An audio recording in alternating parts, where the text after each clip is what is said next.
사회주의 혁명 표방했던 산호맹 주역이 OECD 대사라니 대한민국 국격에 대한 모독입니다.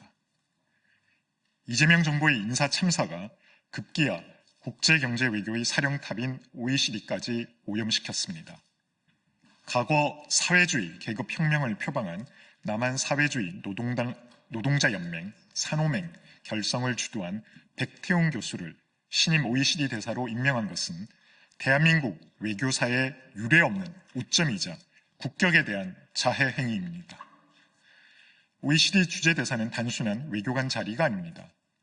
복잡한 통상 현안에서 우리 국익을 사수해야 하는 경제 전문 외교관의 핵심 보직입니다.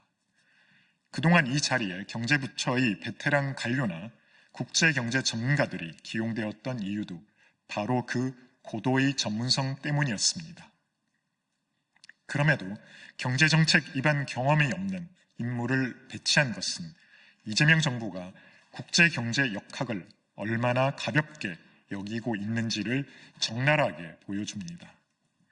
결국 이번 인사는 지난 대선 과정에서 민주당 중앙선대위 산하 위원장을 맡았던 인사를 챙겨주기 위한 전형적인 코드 인사일 뿐입니다. 이미 유엔 주재 대사에 이재명 대통령의 사법연수원 동기를 임명하여 비판을 자초하더니 이제는 경제에 무관한 인물까지 외교 무대에 내세우고 있습니다. 이는 묵묵히 현장을 지키는 외교관들의 사기를 꺾는 것을 넘어 국제사회에서 대한민국의 신뢰도를 스스로 갉아먹는 처사입니다. 더욱이 자유민주주의와 시장경제라는 가치를 공유하는 OECD 회원국들 사이에서 과거 사회주의 계급혁명을 표방했던 인사가 과연 어떤 설득력을 가질 수 있겠습니까? 더구나 백 교수는 과거 서울대 민간인 고문 사건으로 구속된 전력까지 있습니다. 인권 논란에서조차 자유롭지 못한 인물을 인권과 민주주의를 핵심 가치로 삼는 국제기구에 보낸 것 자체가 모순이자 외교적 수치입니다. 이재명 정부의 강력히 경고합니다. 전문성과 검증을 무시한 채 오직 내 편 챙기기 식으로 일관하는 인사 폭주를 즉각 중단하십시오. 국민의힘은 국익을 담보로 한 이번 보훈 인사를 강력히 규탄하며 부적격 인사의 즉각적인 임명 철회를 촉구합니다.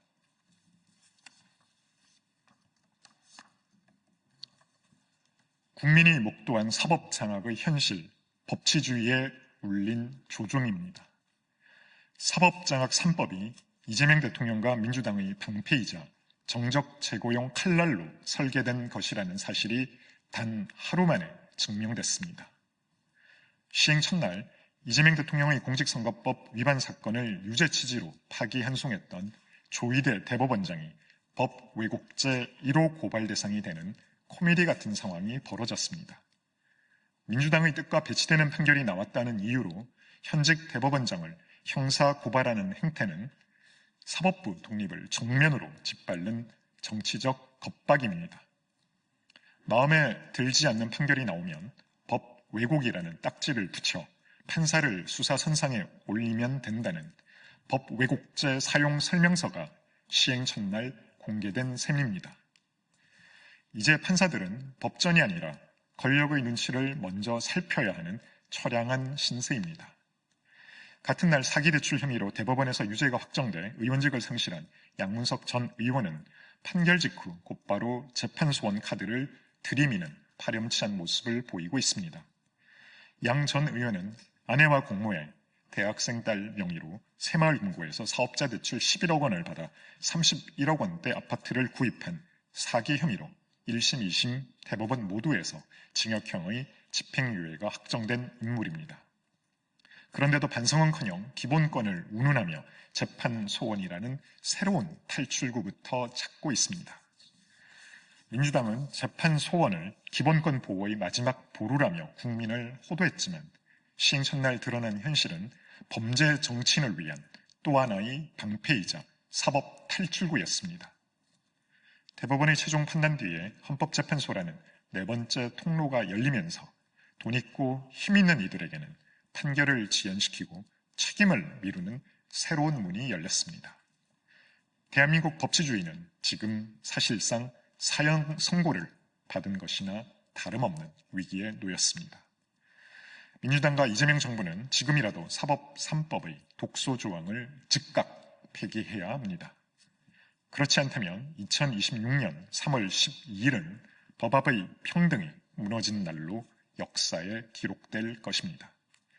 국민의힘은 대한민국 법치주의를 파괴한 사법장악 3법을 강력히 규탄하며 무너진 사법정의를 바로 세울 때까지 국민과 함께 맞서 싸우겠습니다.